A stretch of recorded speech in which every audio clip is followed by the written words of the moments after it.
Hello and welcome to Future Balls. I'm Tristan Grace. Nathan Waters. Our bingo ball machine filled with topics about the future is spinning. We've got one. We've got two. Oh my god, shit. all three have come out. Three. That was quick. She said, AR. AR, cool. Augmented reality. And, oh god, I can't read it. Why is it wrapped around? Drives? Something drives. Genedrives. Genedrives. Oh, Genedrives. okay. And, why can't I read this? Semantic Web. Okay. Woo. So now we have the pause trying to think of what and how these could possibly be connected. Future Balls! So augmented reality. Genedrives and Genedrives. Semantic Web.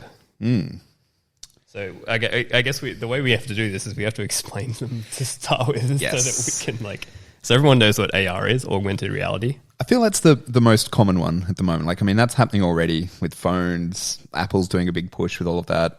Augmented reality is kind of happening all around us. You have it in malls at the moment. Like, you have kids dancing in AR. Have you seen that? No, No. This sounds creepy. No, they've just got the camera shining up and they put the kid inside like a virtual environment and they're like dancing and have to kill stuff. Shit. And I was imagining like you're walking through a mall and suddenly just like random like holographic kids start dancing around you and following you through the mall. Maybe that could be the next step. That was my first fuck. It's gotten too far. You're in the mall at night, no one's there. Kids. This Just ghost children follow. follows you. That'd be a good security thing. Genedrives. So this is, do you know what Genedrives is? No, can you explain it? So I obviously don't know everything, but Genedrives is the idea of you can basically do like genetically modified organisms like CRISPR, but what a gene drive does, and I don't know exactly how it works, but what it does is it forces that change through every generation. Oh, cool. So unlike a normal, like say if you just normally, say mosquitoes, like say if you just normally did GMO mosquitoes because you want to like breed out mosquitoes so that they don't pass on malaria and stuff like that.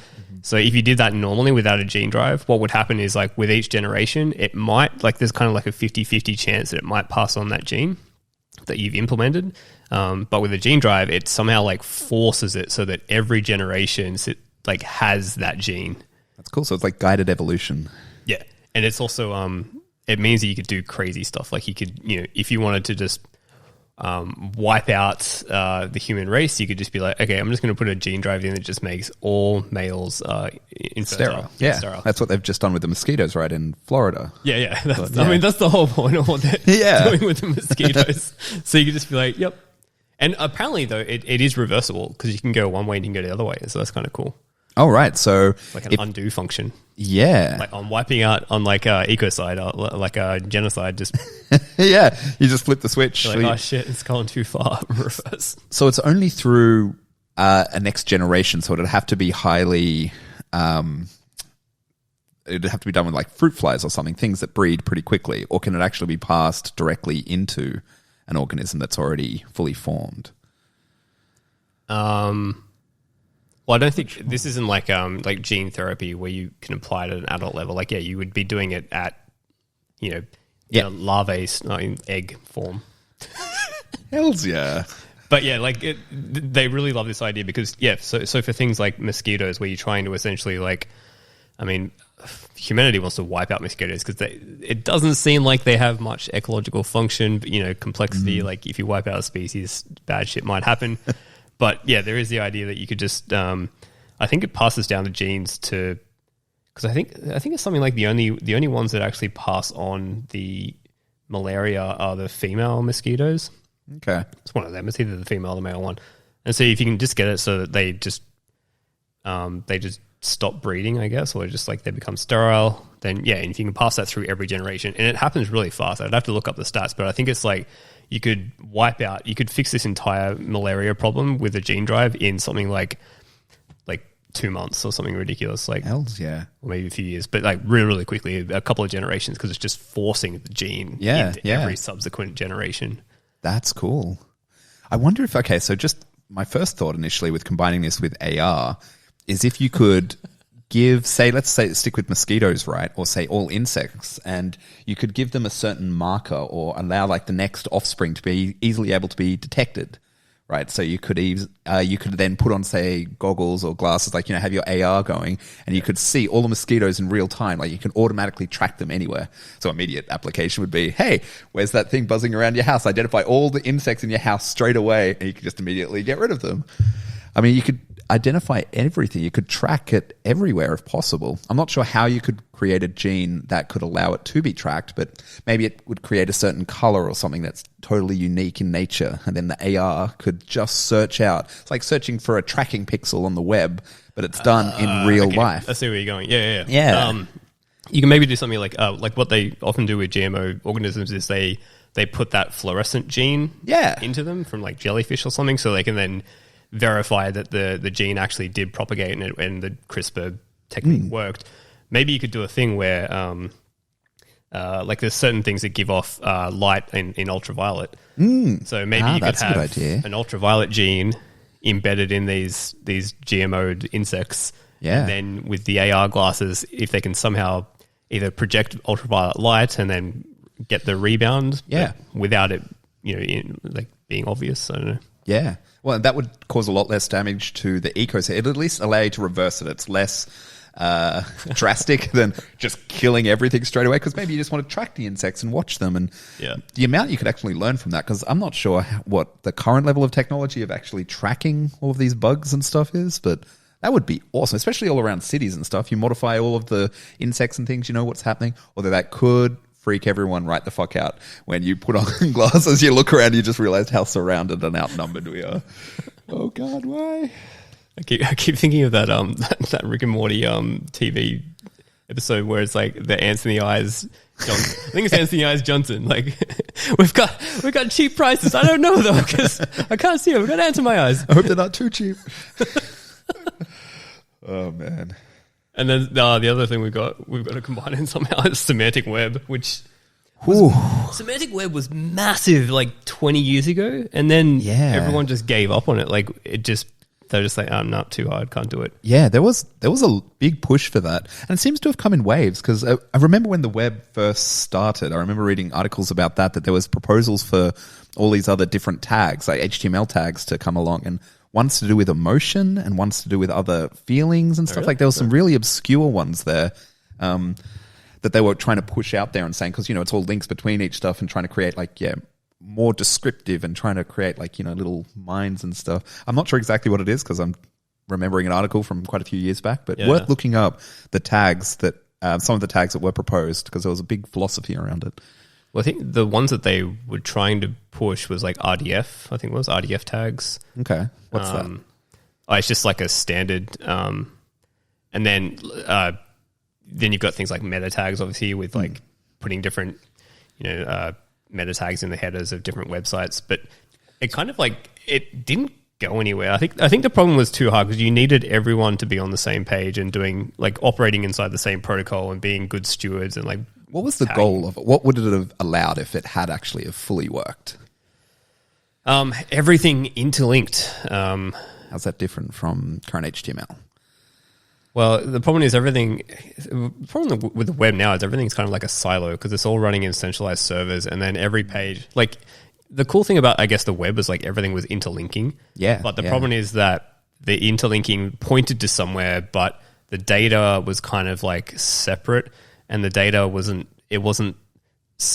the semantics of the data, the context of the data was lost because the data sat in centralized databases in servers, and then it was only rendered out to a page in HTML. And you could link to that HTML page, but it's a link. If you look at a normal link, you don't really know what it is until you go there and you get the data. Yeah. I remember a really cool talk. It might have been Tim Berners-Lee himself that gave the talk, but he painted this picture 10, 20 years ago of this idea where if you had an massively interlinked web, you could do stuff so he gave an example of probably a dumb example, but say you're on a flight and you're watching a movie and it's a short flight, but so you get halfway through the movie, you get 40 minutes into the movie and the flight lands because it was a short flight. But, you go into your hotel room and you turn on the TV, and the TV says, "Hey, do you want to keep watching your movie that you're watching?" And you can press play, and it just plays from that point on. Which is doable now. Like, say if you're watching Netflix on the plane, and then you went into your hotel room, and the hotel room, you'd have to like log in with your Netflix account, and then it would know where you're up to. But that only works obviously now because it's like a centralized system. Like, if Netflix is running everywhere, then obviously you can do stuff like that. But this idea was that you'd be watching on the plane's service, like whatever. It wouldn't matter which company it's with. It's like no matter what you do, it just like you leave a digital trail where it's your data's actually being put out there, and and it's always interlinked, so that it doesn't matter if it was Netflix on the plane and it's like fucking something else in the hotel room. It knows exactly what seat you're on, where you're up to in the flight. Yeah. And it just interlinks everything in a way where you can just have it work for you. I guess that's kind of the change. My understanding with one of the goals of the Semantic Web was kind of being able to add more data to other bits of data out there. So kind of like how the original web, you had links to each other, and you could also apply more information to that link, whereas now what you were saying with the siloed data, that's their data, and you can't change that or modify it. You can't apply different things on top of it. Whereas the Semantic, you could kind of guide, or you could add different bits on top, another layer of data on what you're thinking about that, and everyone else can put on their own stuff, and you get this whole fractally thing bubbling up of people mixing and matching what data can actually be. Yeah, exactly. It's like rather than just hyperlinked links to each other, it's like you're linking data to each other. Hells yeah. And then you'd have an open, like imagine if every piece of data in the world was just an open commons. Yeah, like hells yeah. Nobody owned the data. It was just like it was free. It was as free as fucking air. Yeah. And accessible as air. And then it's this open data pool that's just distributed, running everywhere as like a big kind of amorphous like blob. Like what's that sci-fi Evangelion? I'm not sure, sorry. Where they dive into the cloud. I think it's Evangelion. Oh, it's been so long since I've watched it. They jack in and they dive into the cloud and like, yeah. God damn. Cool. Okay, anyway. Something like that. I just remember the big mechs fighting in Evangelion and stuff. They're fighting, was it angels? The bald dude and the chick that's like a cyborg. Yeah. People listening know what we're talking about. Yeah, they're like, oh my God, how do they not know this? Screaming at us as they're like doing the dishes. It's fucking. What is wrong with you? Oh dear. I think every episode I'm going to show my just lack of like pop culture and stuff. I'm just going to butcher quotes and misquote. It's going to be wonderful. So, okay, I like this, that if every bit of data is open and we combine that with a gene drive, the gene drives are then able to affect each other. Like, once you have just basic interoperability between different gene drives, because it doesn't just have to be one thing. Like, could you have a Turing complete gene drive? Could you actually create a little programming language within a gene drive to actually make the genes operate on their own way? I'm not sure what that would lead to. But if they could share, if you could actually semantically link every single thing. Okay. I don't know. Well, so obviously, with AR and semantic web, that's a pretty obvious connection. Yeah. So, God, yeah. Well, that's actually a beautiful connection. That's people want to add data all the time. They've got all of this stuff around automatically, and you want everything. So the way we're probably going to enter the next AR revolution is going to be the same old bullshit where it's like all the big tech company giants are going to create closed monopolistic platforms, and they're going to compete to be the dominant platform, and they won't be interoperable. They won't work with each other. It's the same old bullshit. And like you think so the antithesis of the semantic web is APIs right now. Like APIs are like, yeah, you can kind of connect different services, but it's just so locked down. It's just their own sanitized data. You can't do much to it. You can pull the data out and then put something on top, but you're still then paying for it, and then you can't share that. And they're saying they own the data. It's all maybe. I mean, in the optimistic scenario with AR, once you get that. The like big AR world that I feel like a lot of people are trying for, and a lot of people are wanting to make happen, that like, you have glasses over and you're looking at the AR world, kind of like how there was Ready Player One. Yeah. What's that thing called? Oasis. Oh, that was the Oasis. I guess that's more VR than AR though. Yeah. Well, you could do AR as well. You got Pokemon Go. Yeah. But again, that's another giant company that's like monopolistic. So it's kind of if on the most optimistic end would be if it's kind of follows the same trajectory as the web. So that started out like, you had AOL, you had a lot of the other big guys when it started up, like, all their little closed ecosystems, having things like, intranets and all of that and not going out. But then, the internet, the World Wide Web won out, and that became kind of like, the big open area where all this innovation could happen. And now it's solidified again into like, the big tech giants. But maybe AR, could be fully open and then have a whole, a couple of decades of great innovation before it solidifies again. Or we get Apple when they release their new AR glasses. Yes, that's the problem. They're gonna try centralize at the end, and then the only decentralized versions will be the edge. All the companies will try and centralize as much as possible. Yeah. But it'd be cool with like AR. So if you imagine that, imagine a scenario where, like we've always talked about in the past, this idea of, and actually I've noticed even Zuckerberg says the exact same line now.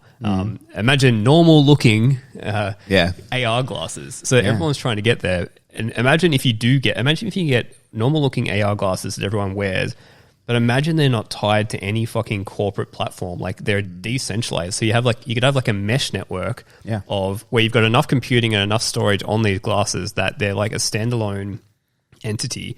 And then as you're walking around and interacting with the world, like it's accessing like everything in an open data commons. So like when you stare at a plant, it's like it's looking up an open source plant database that says this is that plant and here's all the information about it.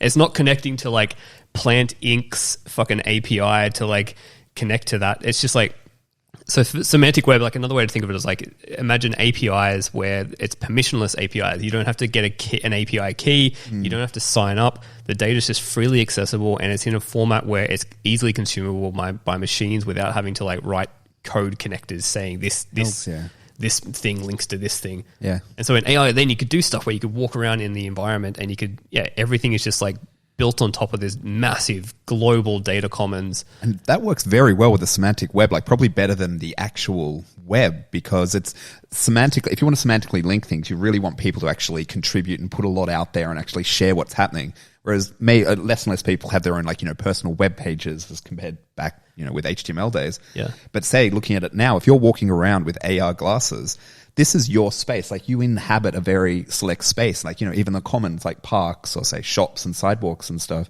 the most basic level, say AR with different graffitiing or like you could share different emotions and stuff. That's like a way of semantically linking the world with other people around you. You're leaving little bits of information to share with people. And that's just really scratching the surface there by just, drawing, leaving messages or doing Pokemon Go type stuff. Just like AR dicks everywhere. Yeah, that'll totally happen.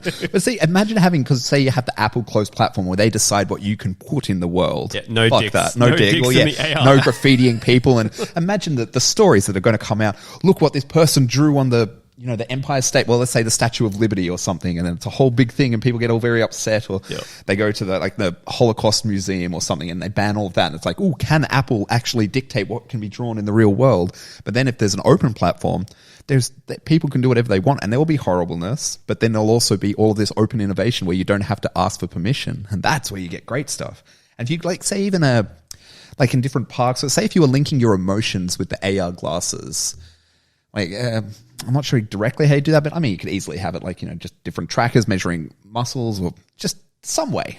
And then you could actually just have, different emotional hotspots and all that, see what people are feeling and thinking. And that, I remember Twitter used to be analyzed, right when it came out, like sentiment analysis for different cities and how they were feeling. This could be done way better and way easier. Well, there's that age-old AR idea where, when you go to a party, or if people don't go to parties anymore, COVID. But like back when we used to go to parties are just as good. Back when we were like cool and went to parties, or like events and stuff. Like I don't know, some people like are fine with this. Some people are like really cool to just walk up and say hi to people. Like I don't know, I think most people listening to this probably aren't that. But imagine you walk into a room and it's like there's 100 people and you're like, oh fuck, I don't know any of them.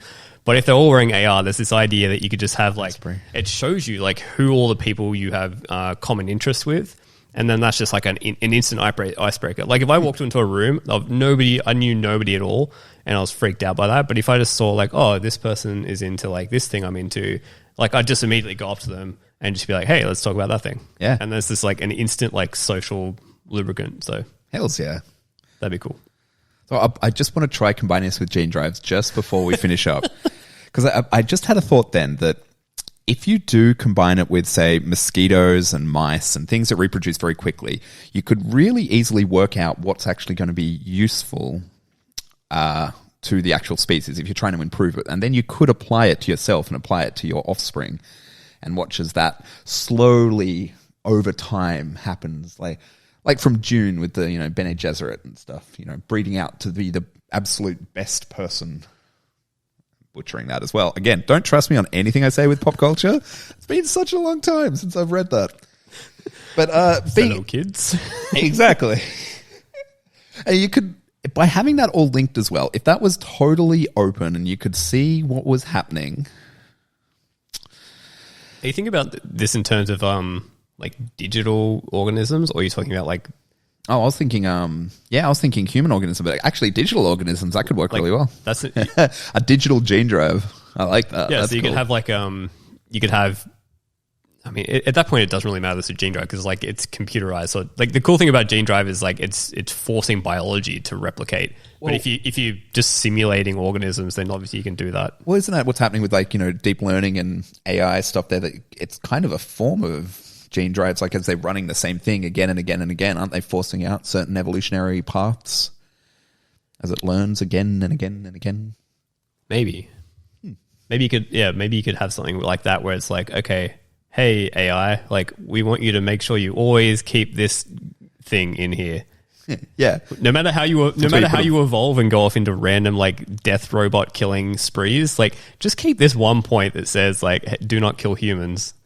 Yeah, it'd be nice. Keep that one gene. And you can always flip it as well and have like you break in and you like hack it a bit and be like, okay, I'm going to make sure that it always leads just towards this one outcome. Don't kill humans. I meant do kill humans. We flipped a bit. Oh, cool. This has been the trickiest one yet, I think. Yeah, because it's whenever we have like digital and non-digital, and we have to force them together, like we have to make them kiss, and it's just like, like, oh, that's good though. Yeah. Pushes the mind. Yeah, it's fun. Cool, awesome. Oh, we'll see you next time. Until next time, I'm Nathan Waters. I'm Tristan Grace. Bye. Future Ball.